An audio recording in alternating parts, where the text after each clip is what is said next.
not just mine. There are many analysts on here covering all different types of sectors and instruments, stocks, FX, commodities, crypto from all over the world with Asia coverage, European and US. So let's go to work for a little while, guys, and I want to talk about this. So crude has really been strong in the face of risk off. Another market that's really been strong in the face of risk off has been the copper. Okay. So I want to talk about both of these right here because copper is on the verge, and it did. It made a three drive to a top formation. See this red candle? You could short it here and have tight stops over the high of the move. Talked about it yesterday, and that we were going to develop a third drive. It kind of ties in with potentially a lot of commodities might be under pressure if I'm right about the dollar breaking out over the 91.40. We'll get to that for a minute, but copper looks to me vulnerable. I mean, we haven't had a nice correction in copper for a long time. Here's your daily chart. So this was the last big correction in copper, and why can't we try some of these moving averages down around 415? And if you really want to get bearish, 350 is a possibility.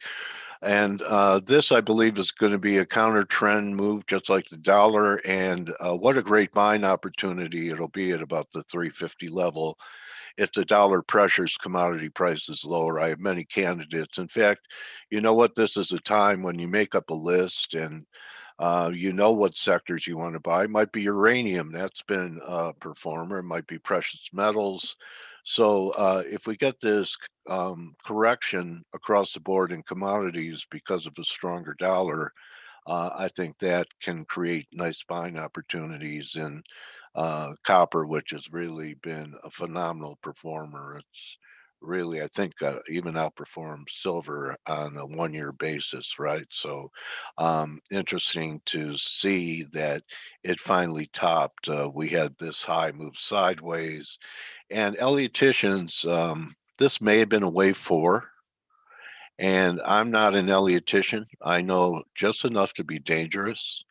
But a few things I know is that if this was a wave four, that means that the breakout of the triangle is a five, which means that we could be terminating something up here with this last move out of consolidation being a wave four if this is wave five. So I think you could short this copper here and just, you have to know where your risk is.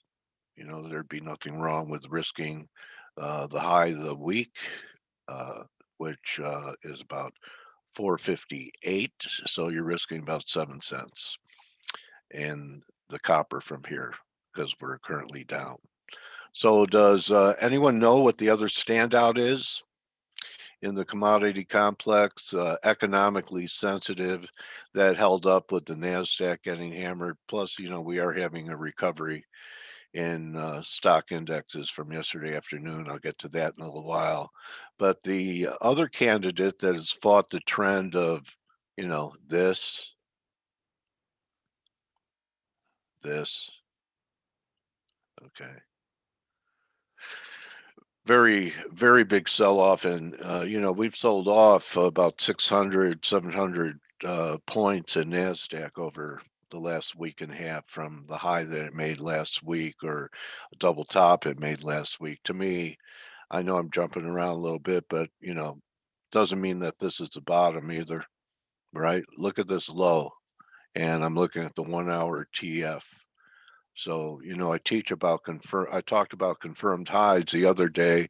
Now I'll talk about confirmed lows. So when you have a reading under 30, let alone under 20, and a reading of 1358, you rarely get a bottom off this type of formation because um, everything in this business is probabilities. And what I've noticed is the probability of a market putting in a major low when momentum is confirming that low is really the exception to the rule. So the way you'll get a more important bottom is after some retests and momentum is not confirming new lows. So say we had a break to new lows here in NASDAQ, and this time the RSI only pulled back to the 30 level. That would tell me to start looking for a turn. This tells me that this is a low, not the low. Everyone with me? Trying to see if there are any questions. I don't see the live stream on YouTube. Maybe here it is. No, that's not it. So I'm going to get rid of it. All right. So oil is where I was going. And the oil has been very stubborn up here. I'm trying to top pick it here and risking about $1. So it's not a huge risk. Actually, the copper looks a little better, but as you can see in the crude, we're diverging. We've made several new highs. These were not ideal highs on the 15-minute. This was a confirmed high. And all the way up, we've been diverging. All the way up, we're diverging. Let's see if we make another new high and we diverge. So turning negative on a couple of industrial commodities, looking for some type of pullback in crude, probing it, not risking my whole wallet on one idea, reduce leverage on trades like this. And also keep in mind that Friday we have an NFP. And the NFPs haven't been real market movers in the last several months. I think it could be now with what's happening to commodity prices and, Yellen retracting a statement where she said, uh, she said uh, we need to raise rates, and then she came back and retracted that statement. That was part of what happened yesterday to the downside in the stock market. But after the drumming Nasdaq is taken, um, it it really doesn't look um, constructive to me either. I mean, it's just a bounce. You have to look at what it did before the bounce. So, there's going to be resistance all the way. But I do have to say this in the S&Ps. Okay, look at the difference. Okay, this already looks like it's failing. The S&Ps right here, if we penetrate this level, we could make a new high. And, I would love for that to happen. It was a great trade from last week on the short side of NASDAQ and S&Ps. It, from even Monday, put out a post to short it at 4207. So it broke to 4130. That was 70 handles. So now what I think could happen, and it would be an ideal setup, would be for the S&Ps to grind out a new high. I'm not sure if NASDAQ could do the same. So there are some people talking about 4,300, 4,400. And to me, it looks like there's a possibility. And I was looking at this, and why is this a fly in the ointment for this to be a top in the S&Ps? Anyone know? Anyone want to answer it? How about this high that we had up here at the 4220 level right here? See this? It was the highest RSI reading if you look left, going back to here. So this was really too much momentum. So maybe we're going to blow through this high, and we'll see what the RSI does should that occur. Okay. But when you look at this and you look at NASDAQ, they're really two different markets. My preferred short, therefore, is the NASDAQ. If I want to be long because I'm bullish, it's kind of like Euro Pound. You have to really, what's important in trading is diagnosing relative strength and weakness between related instruments to give you your preferred longs and your preferred shorts. So, for example, with EG going down, which it's still doing, it's an example, right, of what your preferred long or short is. pound's up 22, euro's down 6, and as I talked about all week, euro pound has been heading down. We'll see if it can hold this level and start to head up again. But there is a possibility of more downside here in EG, especially if euro gets to my targets of, anywhere from 1950 to 1880, which means there's still another shoe to drop. And the Dixie gets through this 9140 level. That could take us up towards 92, maybe even 92 and a half. Okay, so I wanted to feature that, and so right now euro's your preferred long when you're bullish a dollar, and when you're bearish a dollar, cable's your preferred long, acting better, and actually has a confirmed high up here. So euro has been all week the preferred short, and it is again. Um, it, Looking at Canada now, and I know it got slaughtered, especially after this breakdown at 2470. This was the BOC tapering and a huge breakdown in Canada. And we kept getting confirmed lows. But look at the 4 hour. If we make new lows, we haven't yet. That this could be setting up, so, some type of bear market rally we could have here in Canada. So I'm monitoring this. I want to see what happens at new lows in Canada for potential scalp. I don't think it's, I, I don't think it's going to give us RSI readings under 30. Here's a 2 hour. This will diverge as well. And the shortest TF I use for divergences is the 15-minute. And it's going to be interesting to see what kind of reading we get here in Canada at new lows, should it make new lows. So I think we're setting up for some type of counter trend trade in Canada. And you can relate that to crude, okay? So it's one of the correlations that I keep an eye on in the market, is that higher crude prices are normally negative because it makes the Canadian dollar stronger. It's a pretty big oil producer. So when oil was heading down in a big way, that's when you had the huge rally in Canada. When we had that big bear market in oil, and oil actually went negative. Okay, so see the rally you had. This was, COVID, when crude um, broke and went negative. No one had storage for it.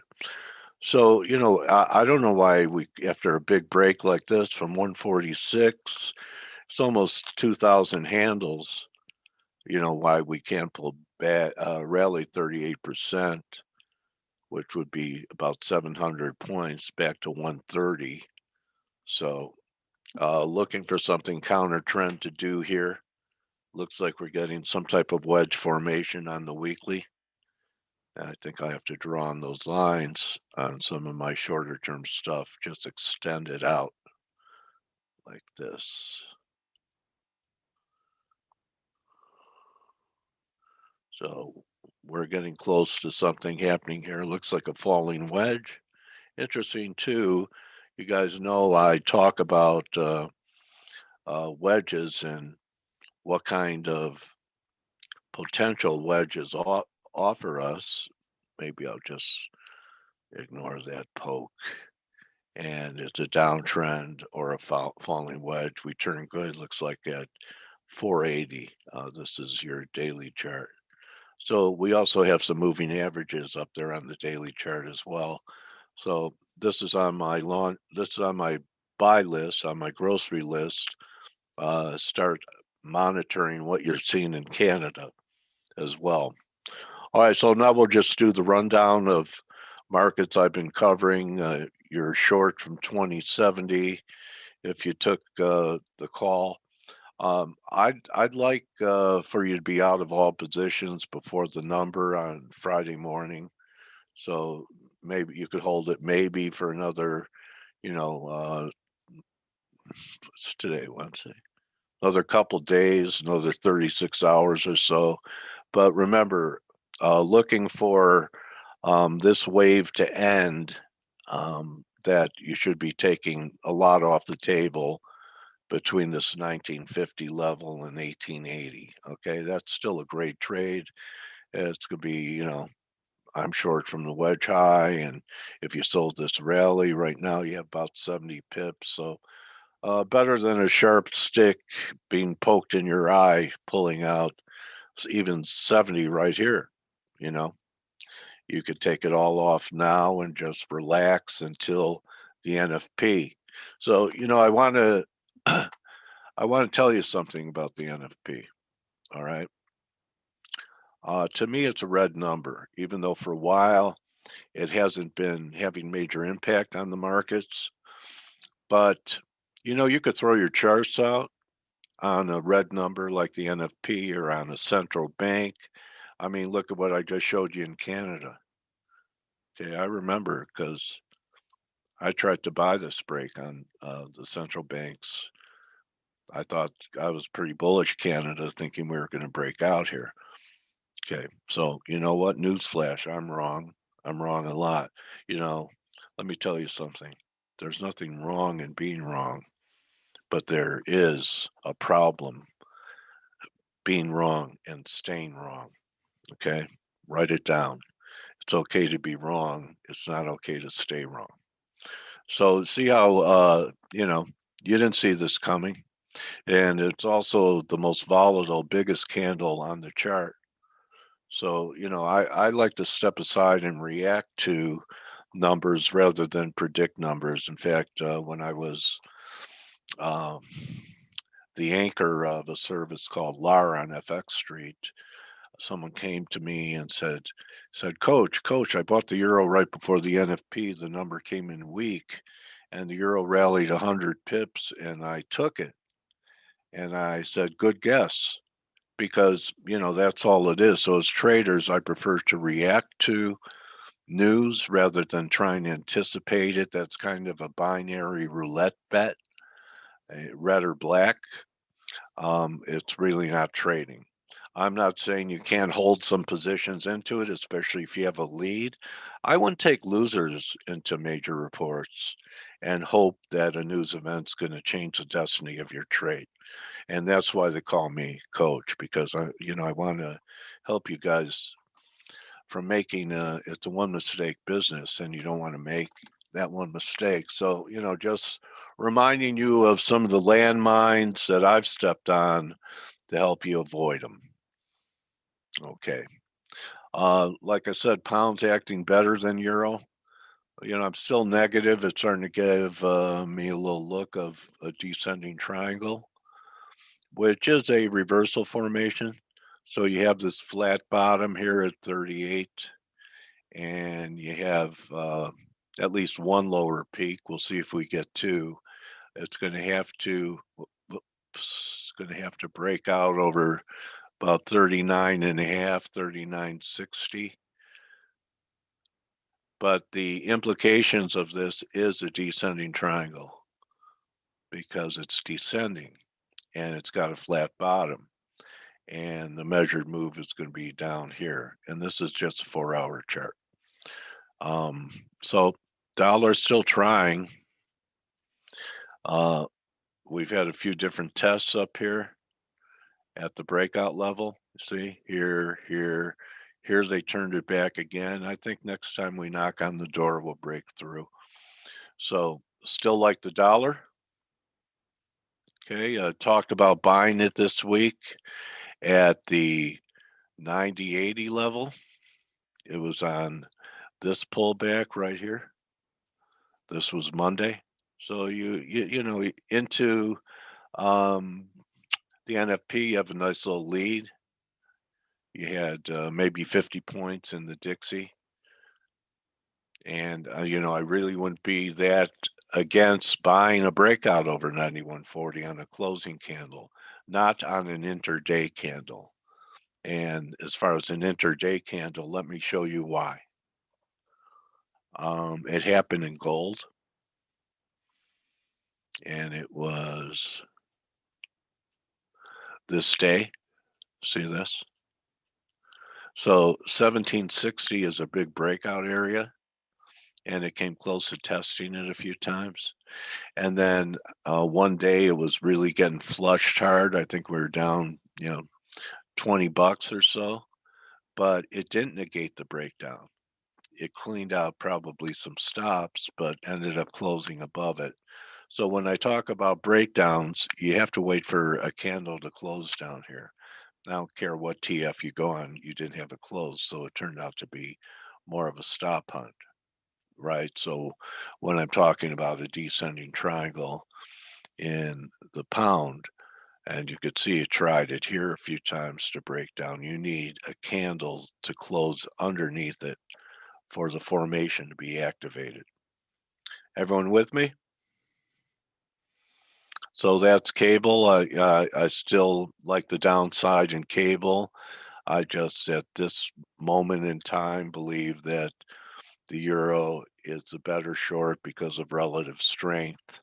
You know what I was trying to point out in comparing Nasdaq to the S&Ps.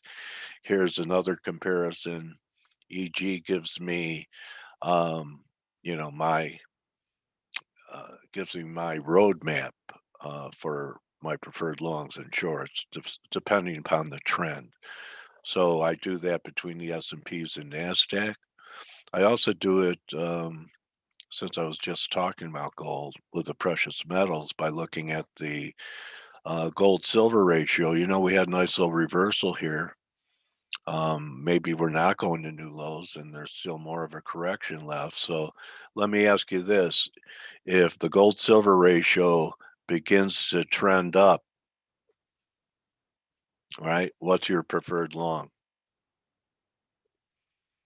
That's right, gold. So when it's trending down, your preferred short is gold. So when it's heading up, what would be your preferred short? Silver. That's right. When this was heading down, silver was your preferred long. And even look at today's action. Gold's up a buck 30 right now.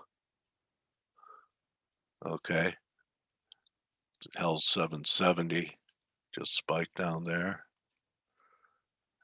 Silver's got a little double bottom. I think we're going to end up with another ascending triangle. Um, we had this big explosion in silver on this day. See it? I'm not sure why it lit up. Maybe that was the day China uh, flew into Taiwan's airspace. We had a weaker dollar Monday. That was it. But they, cleaned out all the stops over this prior high, and we're right near an off number in gold. And silver, to me, is really giving up quite a lot of its gains, and we're going to have a 2-day reversal in silver and gold. But silver looks weaker to me. Okay, so for now, I think the gold silver ratio is going to try and make another move up, corrective move, but a move up. So I put this out, something you guys could keep an eye on. Okay, is to register. Go to tradegatehub.com because I post my follow-up ideas in the main chat with charts so you can know after I'm through with my broadcast what kind of things I'm looking at. So I would love to sell a rally in silver up around 2670, thinking this was impulsive and this is corrective and up here maybe after the NFP, but up here at 670 and just risk the high of the move here. And just measured move from here is about a buck. So it looks like 2510 is in the cards, and 2510 is, down here. All right, so there could be a big trade. This was a very negative candle. Um, Reddit thinks they could squeeze a global commodity market. Um, I think the headline will be Reddit short squeeze in silver. They said it, but the market bled it. So, looking for a breakdown, you could just wait for shorts on action back under $26 could give you 25. Here's 25. So here we go. That's the daily. And I think that we're going to roll over here in the daily and that will take out this low. And then maybe that you want to back up the truck at 23 bucks in silver. So those are a few things that I'm looking at today, everyone. It's my goal to build up and edify traders every day, to add value to what you're trying to accomplish in a difficult endeavor, to not only talk about where I think markets are going, but to give you the whys, I believe that, so that you could play around with these. They're not that complicated.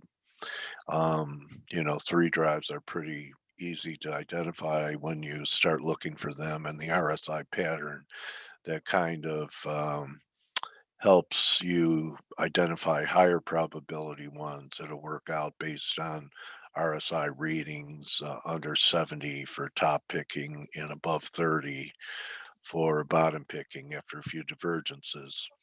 So, uh, what I'd like to do is encourage people to sign up, become part of our community. When we have this thing completely ironed out, I'd like to have more interaction. I'd like people to come in and bring their ideas and post links of their chart for all of us to discuss, just like we could discuss what I'm talking about in here Monday through Thursday, beginning at the opening bell in New York. So until next time, I'll see you guys tomorrow. We'll see how copper turns out and what's happening with oil. And remember, don't blindly follow anyone's trades. That includes me. You won't learn anything. You'll become dependent on that person. So these are guidelines and things for you to consider in your own trading, but it has to line up for you, and you have to use the appropriate amount of leverage based upon your risk tolerance. So this is an analysis room. And through analysis, you come up with ideas and probabilities for a market direction. So uh, we're going to build this into a great community, looking to attract traders through, people that have been in different types of rooms or services or my old FX following on FX Street. Join us. It's going to be a lot like I am going to run it pretty close to the way I ran the live analysis room at FX Street. So that's a wrap for me today.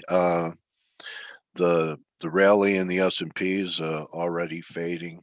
Remember, I talked about just a few minutes ago that I didn't think this low was going to hold in the NASDAQ and we'll get some type of retest.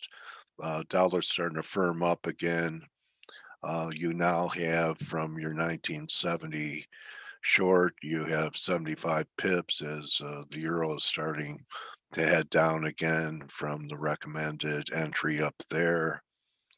And let's see, what's oil doing? Oil, I'm down about 20 cents on it, looking for a top, looking for a place to sell the silver. Maybe up here around 26.70. We're not there yet. Um, a little surprising, the VIX is back under 19. I don't know if this is, the top. We'll only know if this is the top in these markets in the S&Ps and NASDAQ when we look through a rearview mirror does look like, NASDAQ has to hold its 380 level. Yesterday's lows have to hold, or there's a problem. See that at the moving average. S&Ps, they're moving because it was much stronger. It's only taking out its 9-day.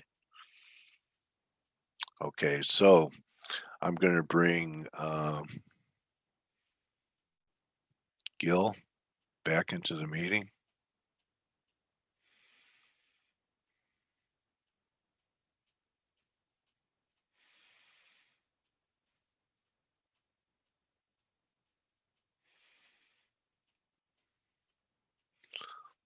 I only see one participant.